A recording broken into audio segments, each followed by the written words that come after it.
Welcome.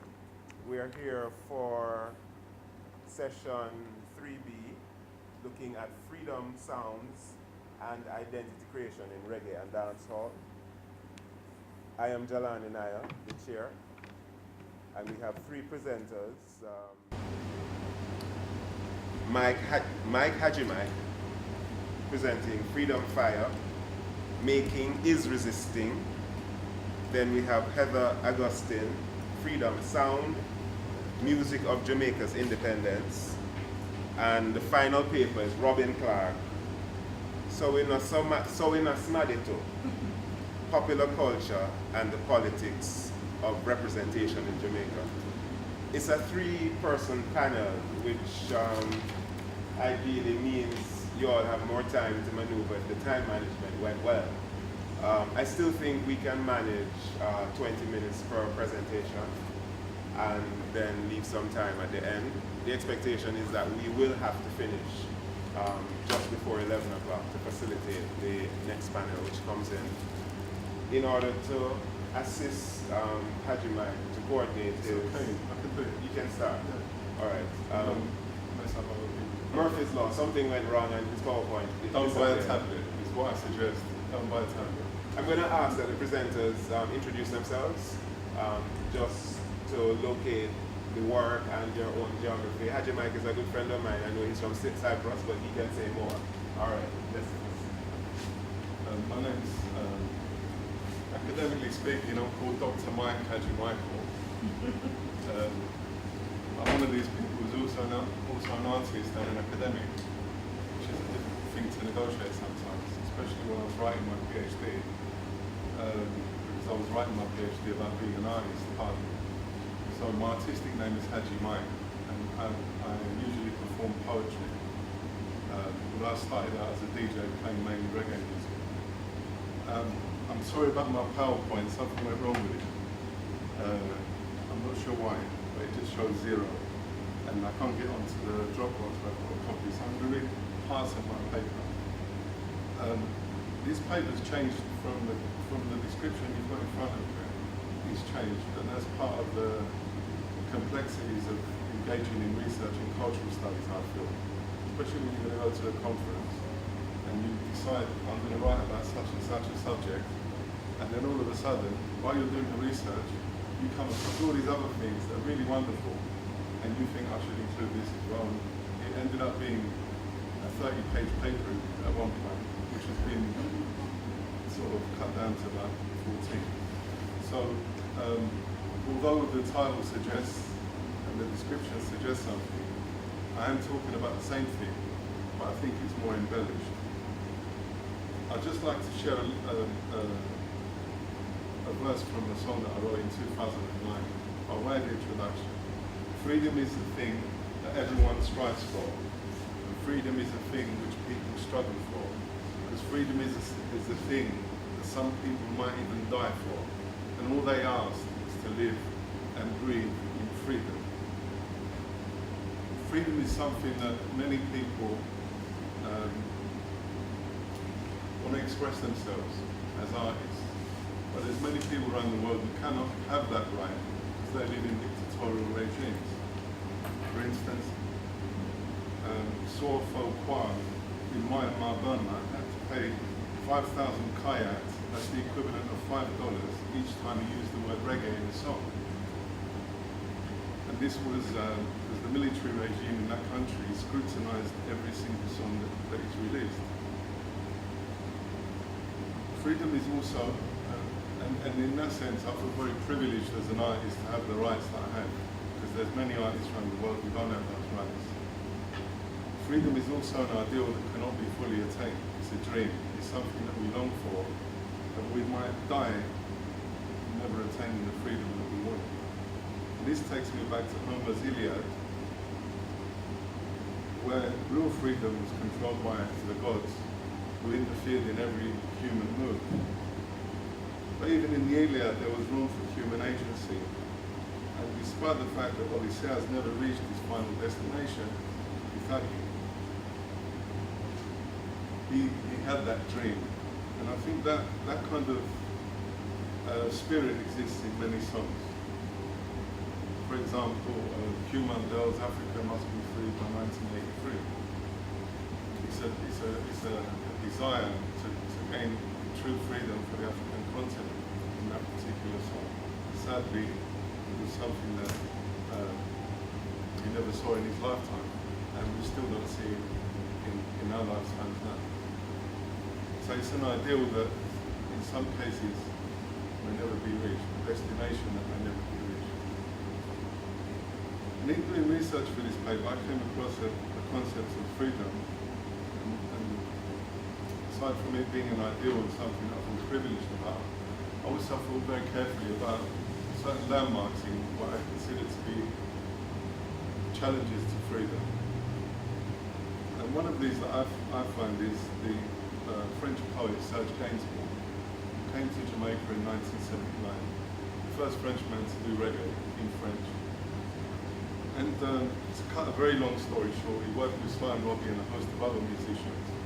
To cut a very long story short, Serge Gainsbourg adapted the French national anthem in this release, the Marseille, over a roots reggae rhythm. And if you haven't heard that song, I strongly recommend you find it. And the reaction in France to this was, it caused a scandal.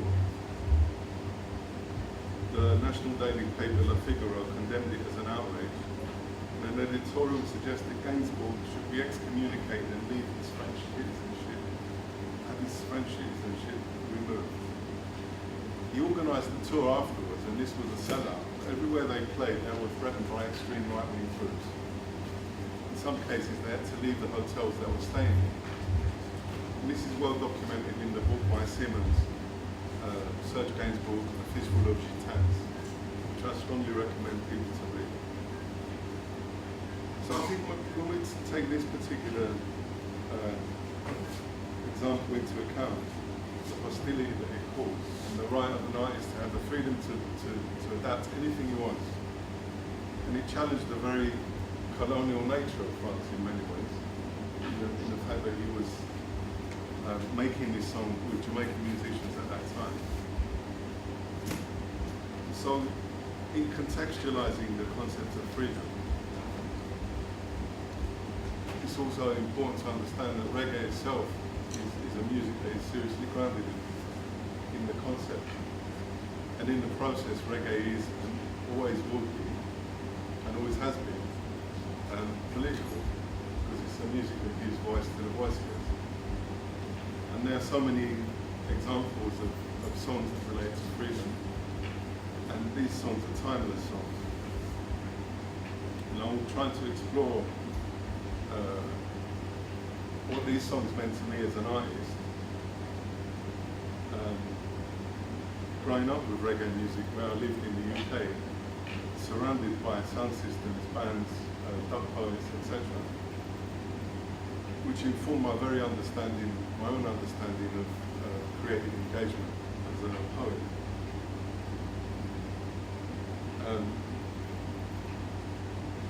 So I always think that the concept of freedom is something that has to be contextualized. And I want to share some things about my context where I live, Cyprus. Despite becoming an independent state in 1960, Cyprus remained in a state of neo-colonial existence, due largely to its political, geopolitical situation, location. For example, following the independence agreement, 100 square miles of the island, which follows the Reggae and Trudeau's, are actually considered to be British sovereign land. They're British military bases. Turkey also controls 39% of the northern part of the island, following an armed invasion on the 20th of July 1974, which was preceded by a military coup by extreme Greek Cypriots who wanted to unite Cyprus with Greece and they overthrew the government.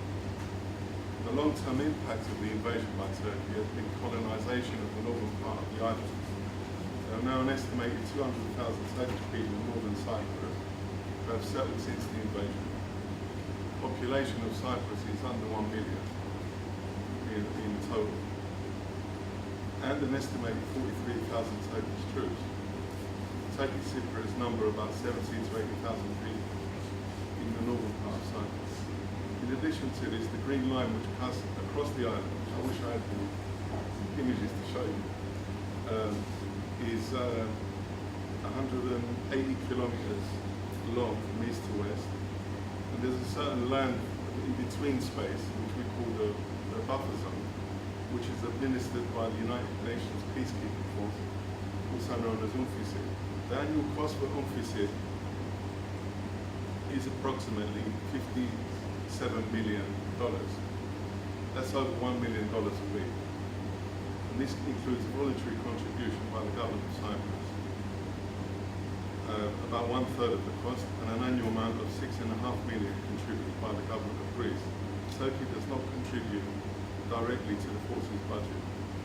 So since 1993 up to 2010, the cost of UNFICYD in Cyprus was $2.91 billion. Of course, this does not include the cost of the military on both sides. So within this context of neo-colonialism, the mindlessness of military spending and militarism, the concept of freedom has an urgent calling.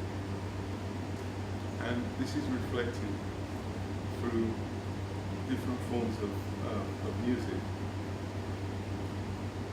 And one of these forms of music in Cyprus is reggae, of course. Reggae music in Cyprus is a more recent phenomenon. It came initially through the popularity of Bob Marley, the more pop-inflected reggae by Eddie Grant. But the first phase in which reggae developed was roughly around 1990, when a lot of Cypriots came from the diaspora, from different countries who live in abroad. Like, for instance, I grew up in the UK. Having grown up with reggae, when I came back to Cyprus, I brought reggae with me to Cyprus. And one of the things that at the time musically, I was fusing traditional Cypriot melodies with Jamaican dancehall music. This led me to be doing a 1-hour radio show, which was the first reggae show in Cyprus. Previous to this, there was also two other phenomena. There was various people opening up reggae bars, usually in very commercial clubbing resorts like Ayanapa, Freedom Reggae Bar, for example. There was another bar in Limassol called Kingston, which turned out eventually to be a rock bar, unfortunately. And then the other thing that is very difficult to study, there was also a lot of Jamaican students studying in Cyprus at the Institute of Hotel. I know it's an amazing at the Institute of Hotel and Tourism. There was some sort of exchange between Jamaica and Cyprus to do with tourism, I think. But this is a very difficult thing to study. I did know one person when I came back to Cyprus, called DJ Grizzly, who played reggae on the radio with a lot of hip hop and soul.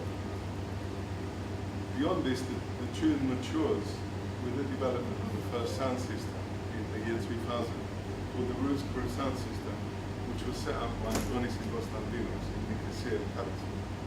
This is from their website. The idea for creating the sound system came from our attendance at the UK dub scene during the 1990s. The new breed of sound systems, such as the Disciples, Abashanti, Iratian Steppers and Jayu, were just a few of the sound systems that influenced us at the time and gave us the urge to form our own sound. Other people had similar experiences. Selector Eli from Limassol, as a student, again lived in Germany and came into contact with reggae music.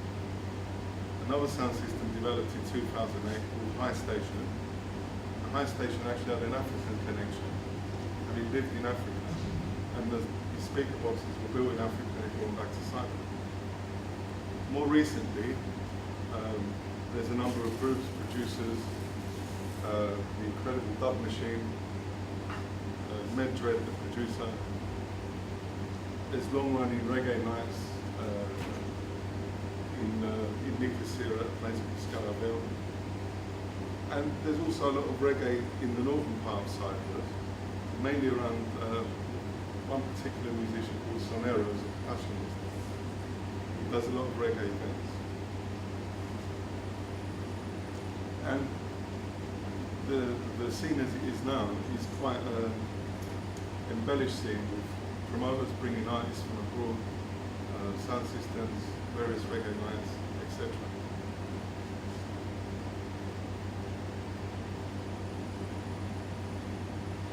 When I first met a person writing about clubbing in Cyprus in around 1999, a man who hails from Jamaica called Solomon Malcolm, who is related to Bob Marley as a cousin.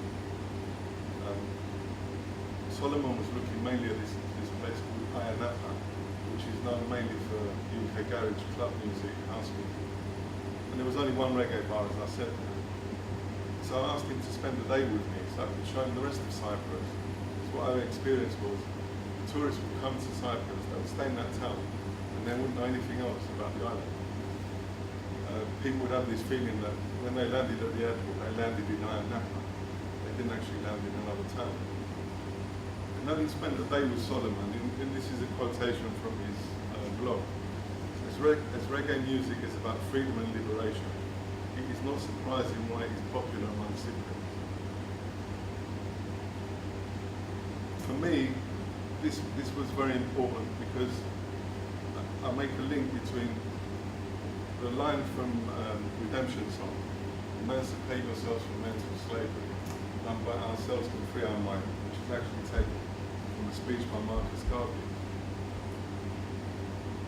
I made a link with this to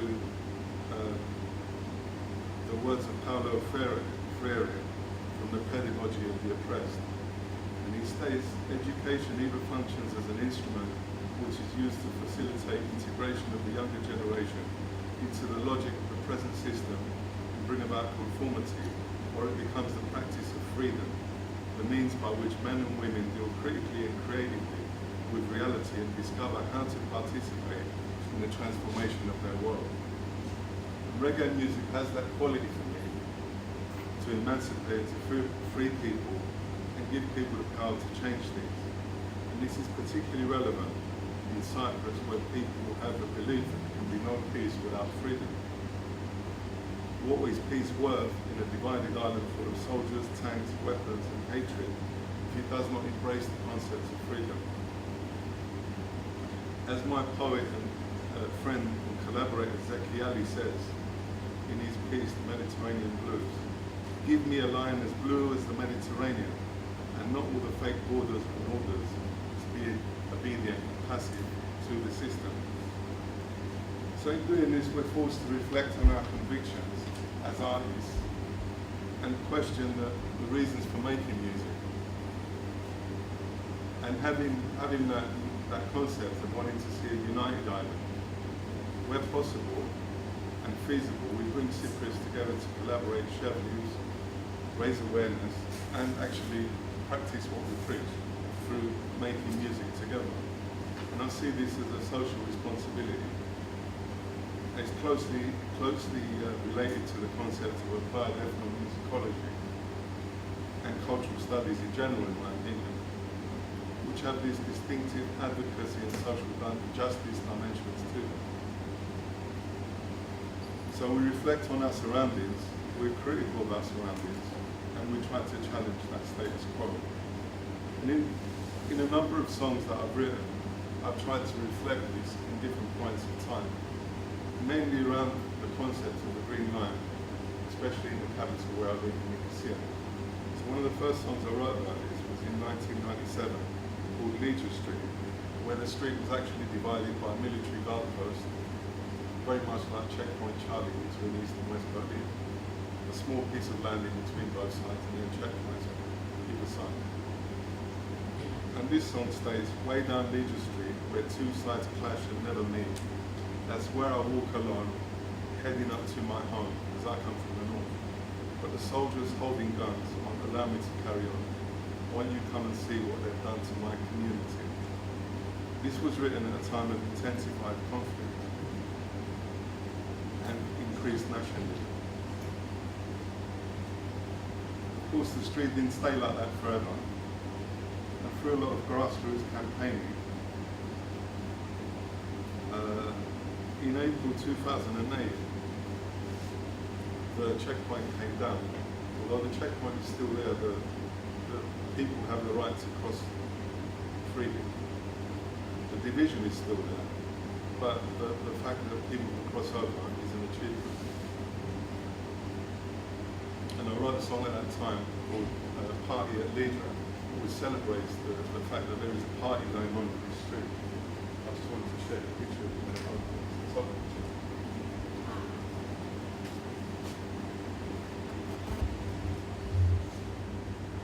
People drinking champagne. This changed radically because when the street opened up, people started to engage more and build grassroots forms of activism. The Occupy movement provided an opportunity for local youth to engage in this in a non-hierarchical way.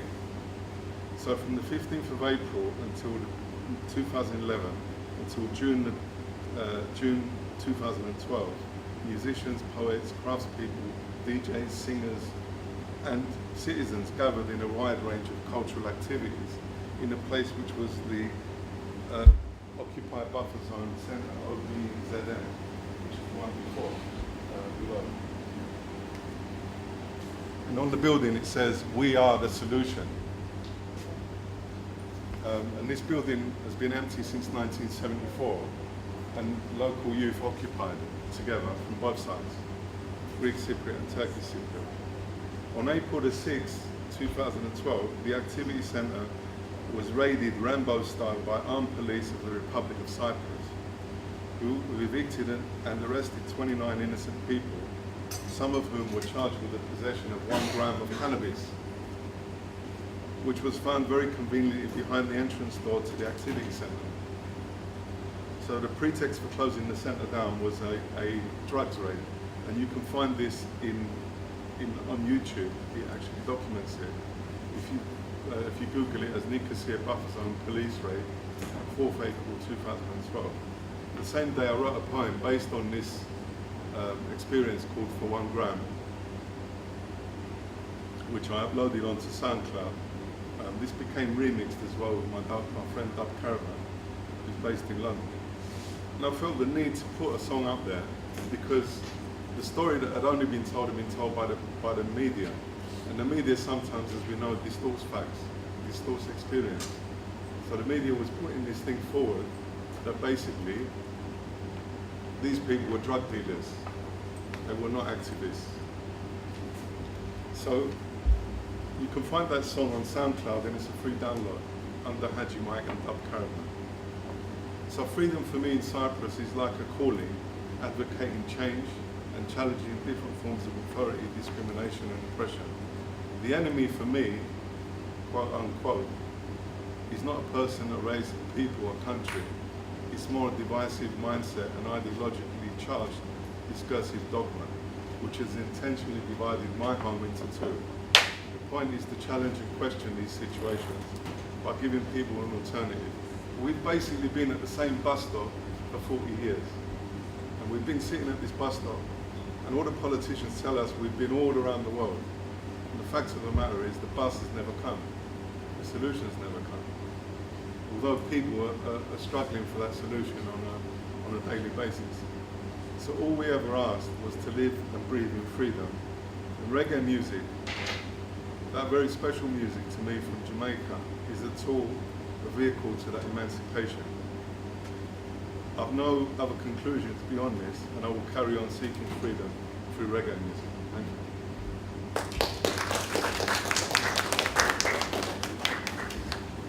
Okay, I want to thank Ajimai for sharing with us the case of his local Cyprus and how it is that reggae music has been healing wounds of post-coloniality and modern tribalism. I want to move straight into Heather Augustine's paper and once more ask that she likewise introduce yourself. Thank you. The establishment and the people had two separate celebrations. This occurred in part because Jamaica society was, and still is to a large degree, stratified into the upper and lower classes. The Institute of Social and Economic Research has found in their book, Class, Race, and Political Behavior, that urban Kingston and St. Andrew consist of a highly class stratified population in which most residential areas are class homogeneous. Similarly, popular music during the time of Jamaica's independence fell into two categories, a reflection of Jamaican society, uptown and downtown. Dr. Basil Wayne Kong writes, "We were told that if we didn't want to be second class, we had to speak and dress Western style, learn English manners, poetry, history and music, dance the quadrille, adopt Christian names, use your knife and fork correctly, deny your own being and transform yourself into an Englishman. Only then could you be worthy of respect." While Jamaica was granted independence in 1962, Britannia continues to rule. I wish we could disavow classicism. Despite the attempt to bring together one people, there were two very different cultures represented in Jamaican music, a tale of two cities, an ism-schism, and so I divide my talk between these two groups and will conclude with a post-independence examination of how Jamaican music has truly become representative of one people. Before 1964, there was no mention in the Daily Gleaner of ska. There simply was no coverage other than advertisements, no editorial whatsoever. This is because ska was seen as lowbrow music, music of the downtown, music of the streets. Instead of ska, organized independence celebrations included parades with floats and school or military bands. Schools themselves hosted performances for independence and schools themselves hosted ceremonies with speakers and sacred music and dancing the quadrille. Public performances for independence included classical music with vocal programs, such as one featuring Jamaican tenor Rudolph Camacho, which was attended by government dignitaries, including Alexander Bustamante. An independence program at the Myrtle Bank Hotel included an array of musical entertainers, including a late soiree featuring Lenny Hibbert and his combo, and the Alpha Boys Band, who played While Tea is Served. The Independence Arts Celebration, which took place over the entire month of August, featured plenty of dancers and theater, and when it came to music, that too was a proper offering. The festival orchestra performed under Carlos Malcolm's baton. That article quoted, "Original music for many of the ballets is composed by Carlos Malcolm and Oswald Russell, with Malcolm doing the scoring." A list goes on to credit others for lighting, choreography, and guest dancers. There were choral concerts from school groups and men's and women's groups at the State Theater, and plenty of sacred concerts. Military parades, marches, and band performances took place in towns and villages all over the country. The national anthem was first publicly performed by the Jamaican Military Band at the Lyndhurst Methodist Church Hall just a few weeks before the independence ceremonies, and they just played that same national anthem just 2 days ago at the homecoming here on campus. The song's words were written by Father Hugh Sherlock, and the music was composed by Mapletoft Poole and his wife Christine Allison Poole, although many accounts have Robert Lightbourne involved in the composition as well, and the confusion over the true composer comes down to politics. Federal Recording Studios engineer Graham Goodall recalls recording the national anthem. He says that when Ted Wade, who was in charge of the Jamaican Military Band, brought the band to the studios in army trucks, "I told him, no problem, we'll record them in the parking lot," said Goodall, since they couldn't all fit into the studio. As Goodall began running microphones to the lot and then taking the sound levels back in the control room, he noticed a problem. There was traffic outside on Foreshore Road, Marcus Garvey Drive, he says. But Wade radioed the military, who responded by blocking off each end of the road, and recording went off without a hitch. They recorded the up-tempo march version for the A side and a slower vocal version for the B side, and worked all night to press 100 copies, complete with a label printed with the new Jamaican flag. The records appeared, one on each Parliament member's desk the next morning by 9 a.m., as well as a copy for RJR and JBC. Music was important to help Jamaicans bridge their identity as part of the British Commonwealth into something that was all their own. But the music of the people, the music that was in the clubs and the sound systems and the studios, was very different from the music played at these celebrations. In 1962, ska was in full swing, much to the dismay of the uptown genteel classes. Even years later, people writing letters to the editor in the Daily Gleaner in ska would call ska offbeat, depending on its monotony for its excitement. The words are indistinct and usually about animals or parents or children rather than love and romance. I nickname it the bilious beat, says one writer. Ainsley Wilson of Spanish Town, that's the writer. Others, like Yvette Bedway of Williamsfield in Manchester, writes that the ska is raging too much on the radio in Jamaica. In the early mornings, more services would be welcomed. It gives one a healthier feeling to begin the day with divine service than with ska tunes. These were not isolated comments. The clubs where ska played were either frequented by the lower and middle classes or tourists. Others that were the high-class clubs, the ones up on Crossroads, played a more refined orchestral version of ska from the likes of the Eric Deans Orchestra. Many of these clubs, like the Glass Bucket Club, when it was operated by Don Swanson, it is no wonder then that ska did not factor into any of the country's official independence celebrations. Downtown music. Music has always been a part of Jamaican everyday life.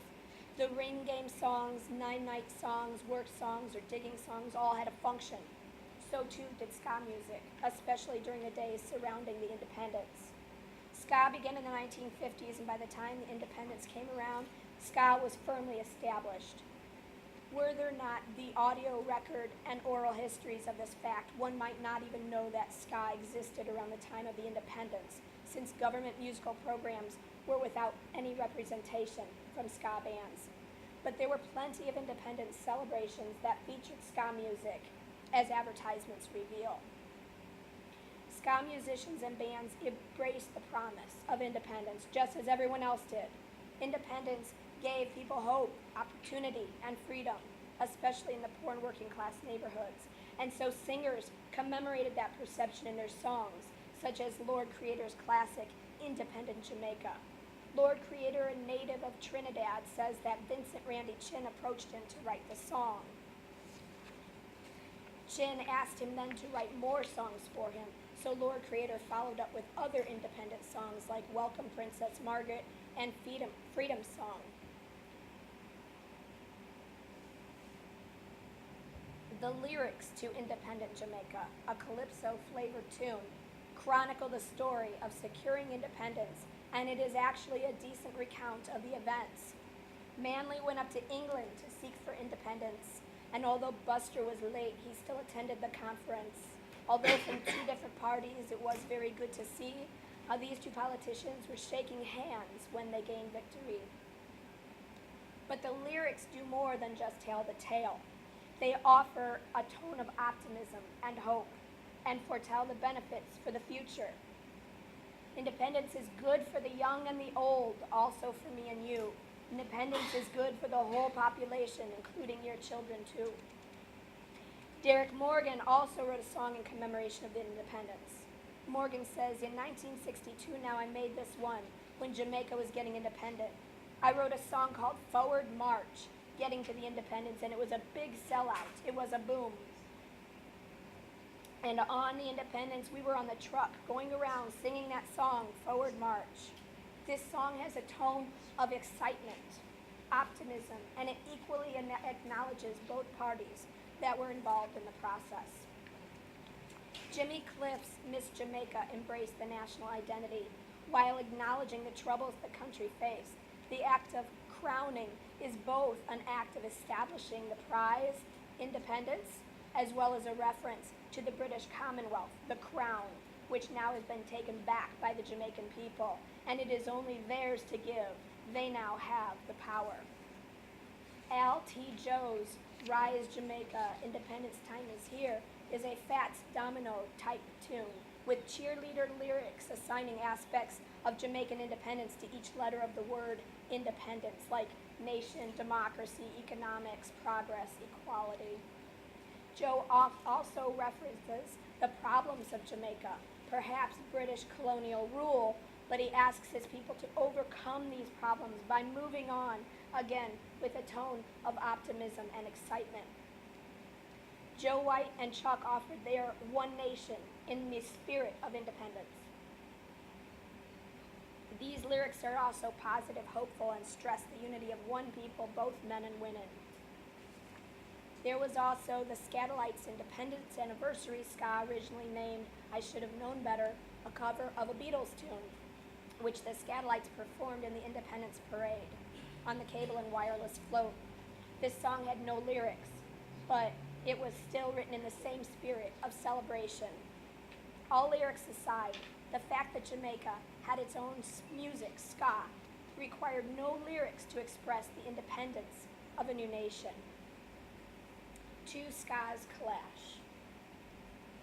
It is fairly well known that ska music first began organically in Kingston as the music of the people, in the schools, the studios, the streets, the dance halls, the sound systems, and the hills. But there was also an orchestrated push to use this music as a way to develop Jamaica's tourist industry, which coincided with the days just after independence. It came from the same spirit to establish Jamaica as its own country with its own identity and appeal. Most know how then Minister of Culture Edward Seaga selected the band he managed, Byron Lee and the Dragonaires, to attend the World's Fair in New York in 1964, just 2 years after independence. But many may not realize how much more was involved, and it's important to discuss it because it is a continuation of the uptown music that existed during independence, and in a way, it merged the uptown with the downtown. The ska, as presented at the World's Fair, was as far from the downtown musicians who created the sound as possible. Not only were the downtown musicians blatantly overlooked in representing Jamaica at the fair, perhaps for their associations with Rastafarianism, but the World's Fair events where ska was unveiled were far from the sound system yards. Instead, these events were sophisticated, stylish, and socially exclusive. In U.S. newspaper articles covering the World's Fair, dignitaries and the noble class were photographed doing the ska, while the Jamaican dancers flown in for the occasion.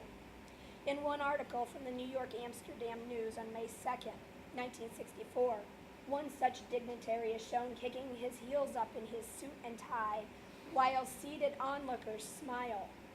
When Arthur Murray takes a dancing lesson, that's news. Here the famed dance instructor catches on fast as he learned the Jamaica ska, newest dance sensation to hit New York, reads the photo caption, noting that the dancers introduced the craze to the jet set during an event at Shepherd's at Hotel Drake on Park Avenue in Manhattan. Another article at the end of that month, found in Kathy White's posh personally and socially column, notes ska, ska. That's the sound of the upbeat on the bass guitar where the latest dance craze, the Jamaica ska, gets its name. We headed to Shepherd's, to a subterranean club that was the Gotham, the other evening and found Park Avenue gyrating all over the place. Leaving our inhibitions in the tent, we joined the fun. Believe me, if you can twist, you can ska. Even after the World's Fair ended, Seaga continued to send his well-connected musicians to the U.S. to promote tourism to his country. By By October 1965, Ronnie Nasrallah had made 4 promotion trips to the U.S. spreading ska. Ska had to be presented a certain way by Sayaga and his allies, but there was still backlash about ska. After the Patricia Ann Spence would opine in her article, The Roots of Reggae, ska was essentially a people's music, roots music, conceived, played, and listened to by the poor. The middle and upper class Jamaicans avoided it like the plague. After labeling its gut bucket quality as vulgar, they banned it from the island's only radio station, RJR. Of course, Sayaga's intention was to market the country, to encourage tourism, and although he can be perplexing at times, supporting the music one minute and bulldozing back a wall without notice the next minute, love or hate him, the result was that he helped to bridge the gap between uptown and downtown, and he helped to bring ska to the world. Sayaga fought on with a deliberate strategy because he saw that ska was connected to the newly independent Jamaica and the nation's cultural identity.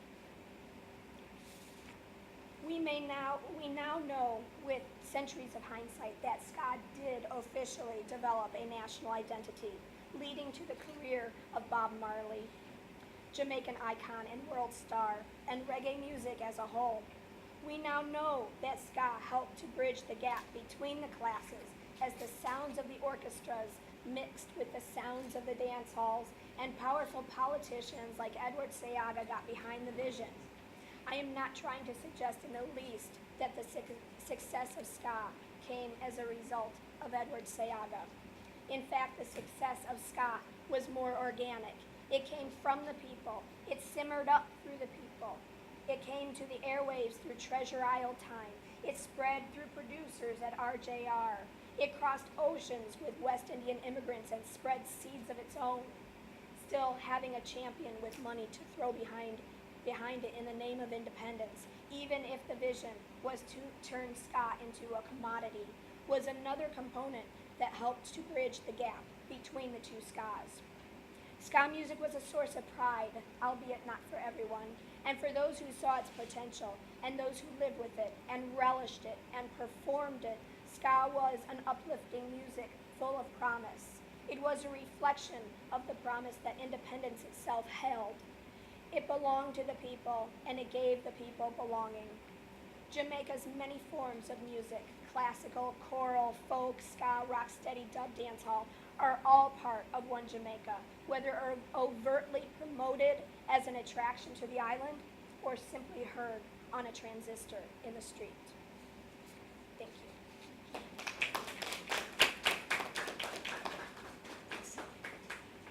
All right. Thank you very much, Heather, for that nice recap of the Independence Project.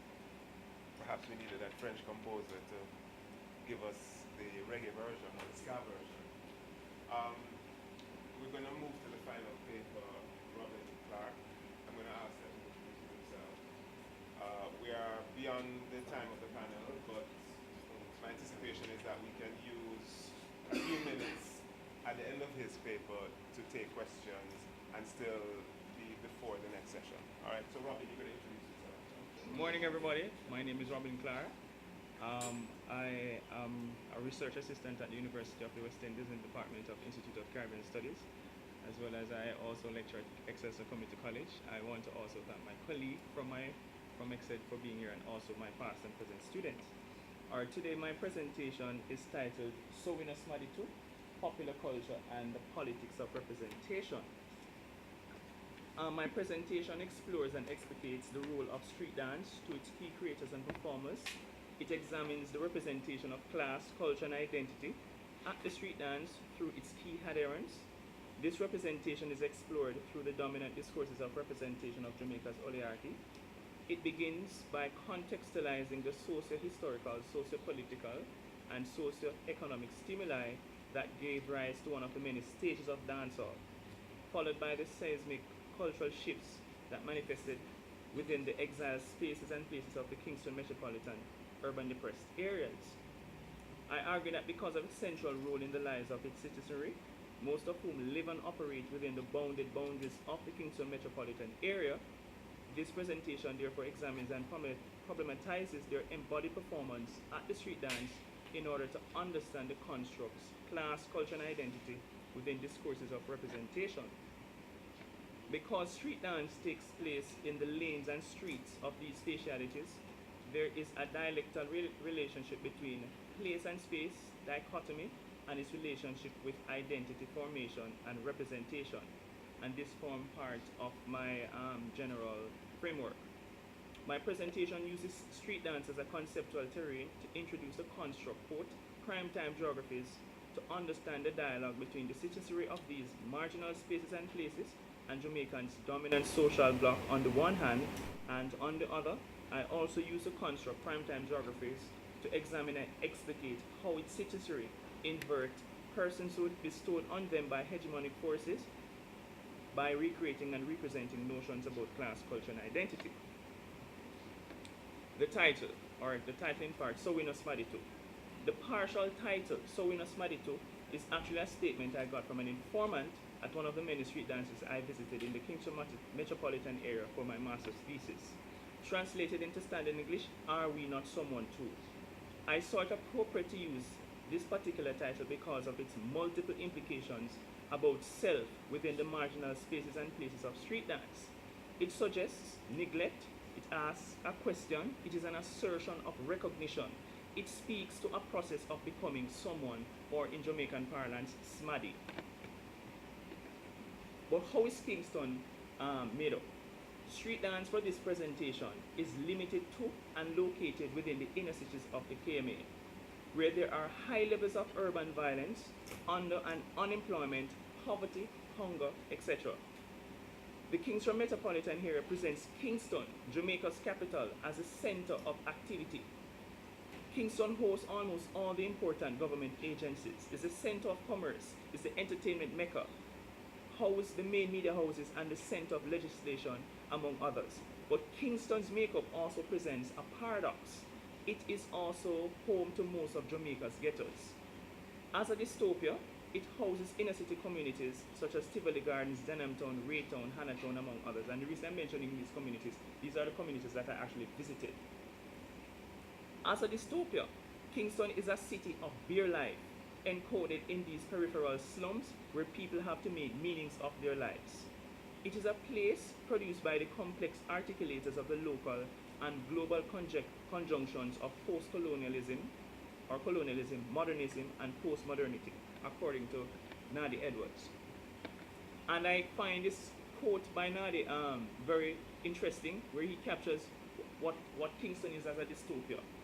He states, Kingston's slums spread like a camp along Spanish Town Road, the insalubrious vista of mouldering apartment blocks announcing Painland, Rima, concrete jungle, which is jungle, Denhamtown and Tivoli in the east. In the center, Fletcher's Land, Tel Aviv and Southside.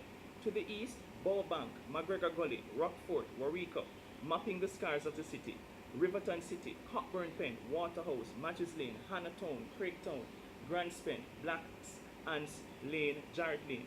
The lanes go on forever with their motley architectural styles, solidly built concrete houses, burnout buildings, and newly painted small bungalows. So it is within this sphere that street dance emerges as a cultural activity. But let me first of all define what I understand street dance to mean. Street dance, also referred to as a dance or the dance by citizenry, is an organized event created by Jamaica's poor majority that takes place in the late night into the early mornings, where residential streets are converted into a site or stage with the use of a sound system, a disc jockey, vendors, crews, promoters, mogglers, flossers, partygoers. It is a ritual and party that local and global patrons fraternize using music, sartorial dress, fashion, etc. For this work, street dance is therefore a hybrid space and place where there is a cross-fertilization of music, embodied acts, docu-videos, and I use another thing from Dr. Stanley Nair, attitude, fashion, dance, lifestyle, social movement, brand name, community. But street dance is informed by what I call ghetto-livity, or the cultural configurations of inner city life. which is, for example, poverty, deprivation, political violence, zinc fence, police brutality, sex and sexuality, among others. Origins of street dance. In other words, where is street dance coming from?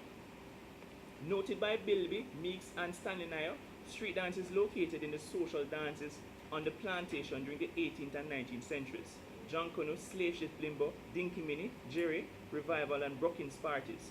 It also manifested itself at, for instance, Marcus Garvey's Edelweiss Park and Liberty Hall. Beverly Hamilton's own work notes that both Edelweiss Park and Liberty Hall were venues for public dances, places where the general public could go for an evening of social dancing. Stanley Nair also posits that advertisements signal the events, which generally took place between 7 p.m. and midnight, which has actually changed. Street dances were also encouraged at, for instance, other events organized by Garvey's Universal Negro Improvement Associations. Also, I argue that because poor Jamaicans in Kingston could not afford live bands during the late 1940s into the 1950s, sound system emerged and catered to yard parties and blues dances. And in speaking to my own great-grandmother, she mentioned the fact that when Jamaica got independent, street dance became a big thing because people used it, poor Jamaicans used it as a way of celebrating. But street dance then is not necessarily street dance now, according to my research. In its current form, street dance as a dancehall event is a more developed and organized space and place where historical and contemporary discourses overlap, intermingle, and cross-fertilize. These webs of discourses include but are not limited to plantation slavery, mercantilism, colonialism, creolization, transnationalism, globalization, capitalism, and the contemporary digital wave. In furtherance of this discussion, street dance is discussed as a dancehall event and as such shares its point of entry as an offspring of the cultural shifts during the 1980s. The 1980s ushered dancehall music as the latest version of Jamaican popular culture. The 1980s is also characterized as experiencing social, economic, and political turmoil at the international and national levels. And I'm sure many people have heard about the about the IMF during that period of time. Dancehall music and culture in general, and street dance in particular, encompasses this thrust for economic sustenance on behalf of many dispossessed Jamaicans, the creation of a voice for the voiceless, and a bid for survival and escape from the poverty-stricken lifestyles of the inner cities of Kingston youths. Brian Meeks argues that with the rise of the frustration and disappointment and displacement of the urban poor, trust was lost between them and hegemonic state apparatuses. The urban poor started questioning Jamaica's motto, out of many one people, because they felt that they were no longer included in this version of Jamaica.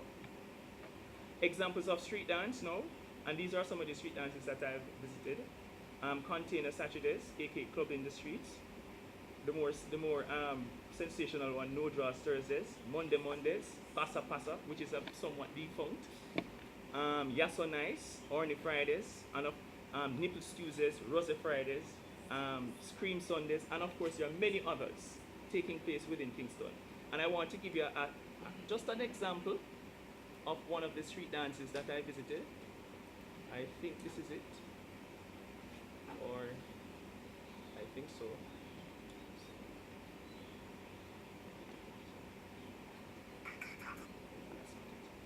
Alright, just give me it is there somewhere. There it is.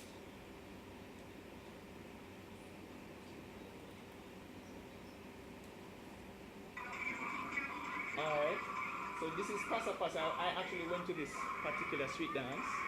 Alright. And you can see that this is very early in the morning. People are actually dancing and enjoying themselves. Alright. They're actually enjoying themselves. So this is Jamaica's version, the latest version of street dance. Alright. Alright. So one of my primary focus is how is it that persons who go to street dance, how are they projected, and what are the discourses used to project them? For example, the church, what I call the hegemonic mass media, the law and its appendages. Many of the promoters I spoke to spoke strongly against KSAC. the police, the soldier, the state, the political directorate, community boards, neighborhood watch, etc. And at this juncture, I introduce the concept primetime geographies, uh, which is a construct also used by Staninaya, where she examines dancehall and the performance of boundarylessness. But I use the concept differently in two ways. In this first instance, it means all the marginal spaces and places and their cultural activities that are interpolated in the primetime media in negative terms. For the purpose of this presentation, these spaces and places also constitute the inner cities of the Kingston metropolitan area. I argue that the portrayal and representation of inner city activities in general and street dance in particular are presented as dangerous, volatile, lewd, crass, vulgar, threatening, ghetto, counterproductive, deceptive. Alright? And of course, even the previous presenter actually talked about the manifestation of how scat was treated. So you see there's a trajectory of how these kinds of cultures are treated. One such example is critic Ian Bowen, who has documented dancehall culture and street dance as dangerous to the state and a threat to peace in inner city communities in articles, for example, Decadent Dancehall Mirrors Society, and also his How Dancehall Holds Us Back. And there are many, many examples of you go to churches and people are saying that they're blaming dancehall for all the bad things that Jamaica is now experiencing. Another case in point is in the Sunday Observer is titled Cops, Gunmen Trade Bullets After Dance Shutdown. But I think Buju Banton's Operation Ardent captures the perception and the representation of street dance, where he documents not only his own experience at a street dance, but the kinds of paramilitary activities that are executed by the appendages of the state. And I will give you a sound of Buju's song.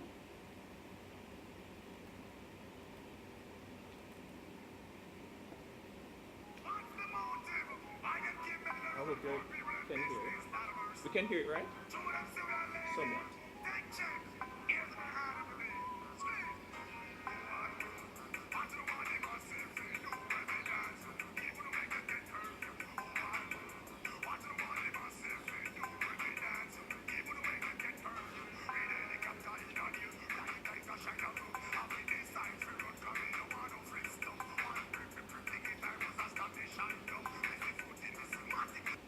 The point being made by Buju Banton there, though, is that you find that street dance and its related activities is a very police place.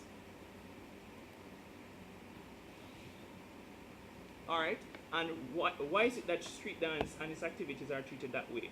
M.G. Smith posits that each class within Jamaica coalesce around the cultural activities of their social class and thus points to the borders of what constitutes culture in Jamaica.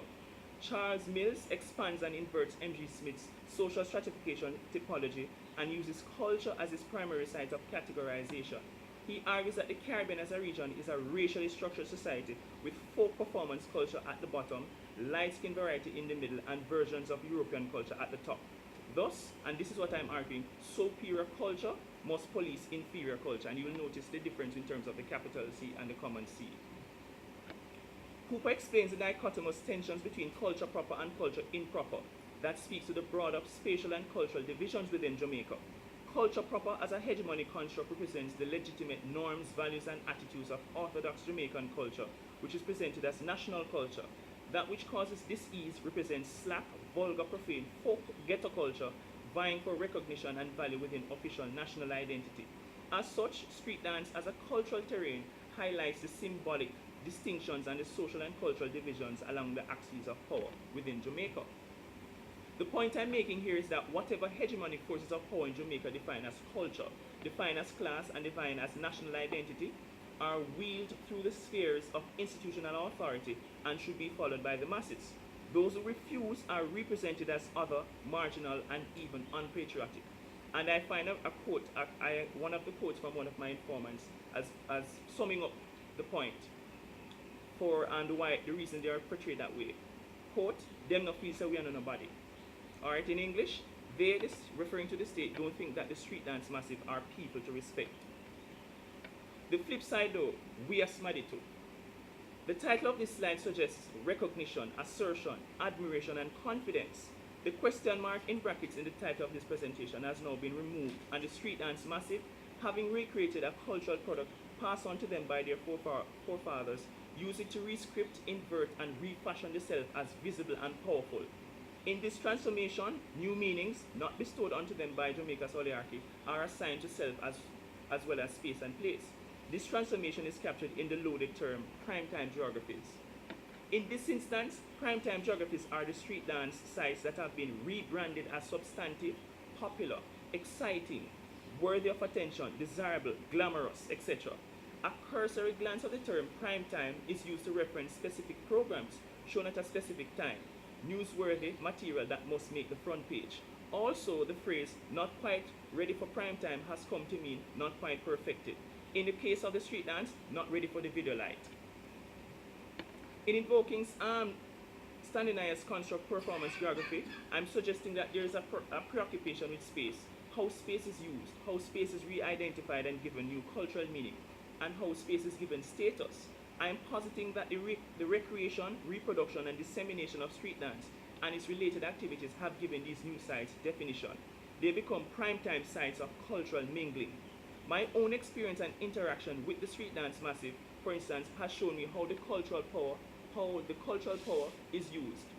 For example, it has been used to remove the negative connotations from the word ghetto, and as such, I have been to a ghetto ball, I've been to a ghetto bash, have met ghetto queens and the good ghetto girl, and have experienced the ghetto hype. The qualifier ghetto speaks to the positive representation of collective identities and the recreation of spatial and cultural power.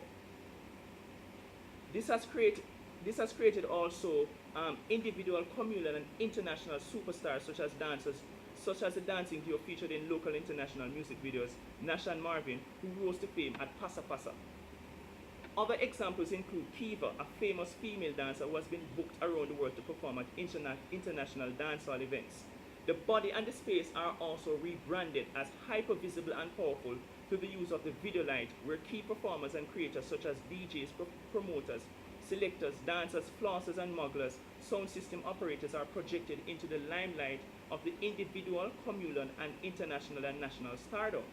With the democratization of globally networked technology, hegemonic notions of class, cultural identity are debunked. Hegemonic notions of class and identity are also repositioned. For example, for the street dance massive, class is not just about location, but it's also about the clothes worn, the image created, maintained, disseminated, and the profiling of the body and the self. Also, the digital wave has extended the street dance space into the virtual world. A case in point is a magazine created by the key creator of Container Saturdays, titled, the name of the magazine is DNA, and DNA means Dancehall Natural Attitude. And it is actually produced by Street Dance Massive Container Crew Production. This magazine will feature dancers, promoters, DJs, partygoers, etc. But what does street dance mean overall to its practitioners? And this is some of the things that I have actually concluded in my own word. Street dance as a cultural activity of Kingston's core represents a means by which these people try to make something of themselves. It is a means to rebrand these darkened spaces and places. It is an economic means where resources are collected and reallocated back into these communities. It is a well-guarded space that is policed by its citizenry as well as the state. It is a space that pulls from the elements of Jamaica's rigid power structures and also while playing into and challenging them. And one of the things I realized too in street dance, with the street dance massive, is though they complain about classism in Jamaica, they themselves exert classism within the street dance space. So there are levels, there are layers, all right? So smugglers and flossers and so and those things are indicated by status markers. So if you have a table, you must have the latest juice. And if you're there, you must look a particular way, or else you're not, quote unquote, having status within the street dance. It is also a space and place where stars are born and disseminated, such as DJs, dancers. And another case in point too is that at many street dance activities, you find that music videos themselves are now being created and disseminated outside of Jamaica. In conclusion, street dance as a cultural activity created by Jamaica's poor represents a thrust for survival that has set up clear natural cultural identity borders between the powerful and the powerless. As a dancehall event by the 1980s, street dance is interpolated in hegemonic media as condemnatory, a form of cultural activity that runs counter to Jamaica's national culture and identity. Positioning street dance and its massive in this particular way has historical antecedents, and it is captured in many works, such as From Slave Ship to Ghetto. Conversely, street dance is used to counter nationalistic notions about what constitutes class, culture, and identity, and is summed up in the title, So We Are Smadito. So We Know Smadito. Thank you.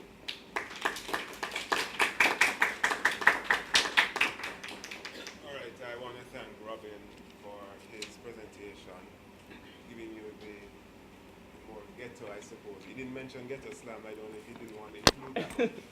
But the papers, I think, have consistency. The street as a site for freedom, reggae music, dancehall, as well as a part of this freedom discourse. We don't have a lot of time, but we will have time for a few questions. So I'm asking those people who have questions or comments to do so now. Yes, Robin. What is a flosser model? Oh yes, I all right. The flosser now is a person who is able to buy very expensive drinks. All right, he or she establishes the self by using these kinds of very expensive things. They are used as status markers. All right, it says models, you said, right? Or models. What we call models are in Hollywood. What you'll find out is that with Jamaican popular culture and even Jamaican popular culture in general, is that we also pull from the global culture, for example, American Hollywood culture. So models such as somebody who is able to, look good, fashionable, sexy, all kinds of things. Right. All right. The flosser in American culture is they say make it rain. Make it Right. rain. Yes, and some of that is also some of that actually happens at street dance. All right, but it's pure $100 bill. Not much.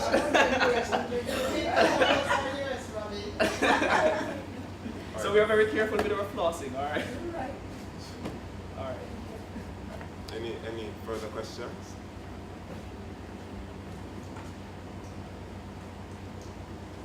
No one will bite. I mean, remember the two papers previously, one on independence music and the other one about Cyprus's state of reggae appreciation. I had a question, Haji Mike, in terms of the consumption of the reggae music genre. Is it, what kind of orientation does it follow? Is it large? Is it youth? Is it, accessible? Is it underground? Well, the roots reggae is quite underground. But the reggae that's played in clubs, especially in the summer, is a little bit different. So it's a kind of seasonal song as well? Yeah, it could be seen like that, although some of the summer venues come to the city in the winter time. So, but that's more kind of like, it's not so much just, like there's no such thing as a bashment night, say, in Cyprus, but you'll get an R&B night mixed with bashment. A bashment will be Sean Paul, Elephant Man. They wouldn't really venture. Okay, so they don't have the complete aesthetic? No. In terms of consumption of formats, that's a very minimal amount. It's like very few people buy vinyls, but there's a handful, mainly the sound systems. You get a lot of contemporary artists coming in from Jamaica, or it's... Not so much, but there has been some, but mainly the bigger names. Okay, But there's more reggae artists coming from Europe. I hear you. Like Zion Train played a couple of years ago. Vibronics, mostly from the UK, also from other European countries, from Greece, from Holland, France. Robin, sorry, Heather. Yeah, I was curious about the connection that ska seems to be in the same place that dancehall is presently. Very much classist and skewed genre, but to some extent a major. In fact, your presentation kind of reminded me of the video of the ad. I don't know if you know this video of the ad. Yes. It ends with the fact that Jamaica is a feel-good idiom that people can appropriate, and that clip from the paper, certainly transmits that. I wondered, however, if you saw any more links to ska after that festival. Did it continue in the... After the World's Fair? Yeah, after the World's Fair. Oh yeah, it definitely continued until about 75. as a popular genre in that sense, in the overseas market? No, Okay. So it was just a movement? no. It was just here on the island, but then if it weren't for the West Indian immigrants going to England, Mhm. I think it probably would have stayed contained and just been a local music. Mhm. But that's how it was able to Yeah. spread.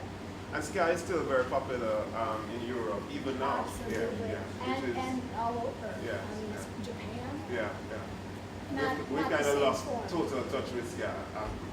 In fact, I don't know if young people recognize ska now. Grammy music. They call it Grammy music. Yes, of course. Okay, that's good to hear. All right, well, if there are no more questions, I see that the next panel started to come in. I want to allow them time and space. I want to thank the panelists for 3 solid and connected papers. Really appreciate it. Please give them a round of applause. And I'm sure they're available for other connections afterwards. All right, thank you very much.